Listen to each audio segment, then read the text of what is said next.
Beaucoup pensent assumer l'entière responsabilité de leur vie. À la question « Êtes-vous responsable de votre existence ?», la réponse est presque toujours « Évidemment ». Mais il suffit d'observer la façon dont la plupart des gens se comportent pour voir qu'ils accusent, blâment, se posent en victime et s'attendent à ce que quelqu'un d'autre ou le gouvernement résolve leurs problèmes.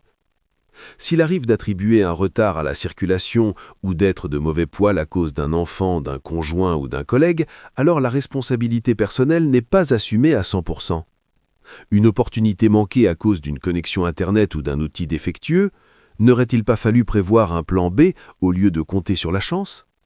Un collègue a fait des erreurs sur une présentation, n'aurait-il pas fallu vérifier soi-même chaque détail avant l'échéance? Des tensions avec un enfant en plein âge ingrat. Il existe des tonnes de livres et de cours fantastiques pour aider à gérer cela, plutôt que de simplement subir la situation.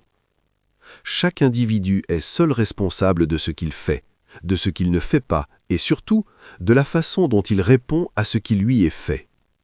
Adopter cet état d'esprit révolutionne une existence, en lui redonnant le contrôle total. La chance, les circonstances ou la situation n'ont plus d'importance.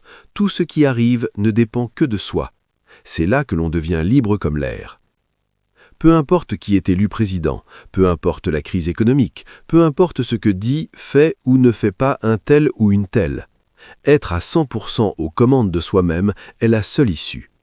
En choisissant de se libérer officiellement de toute position de victime passée, présente ou future, on touche le gros lot.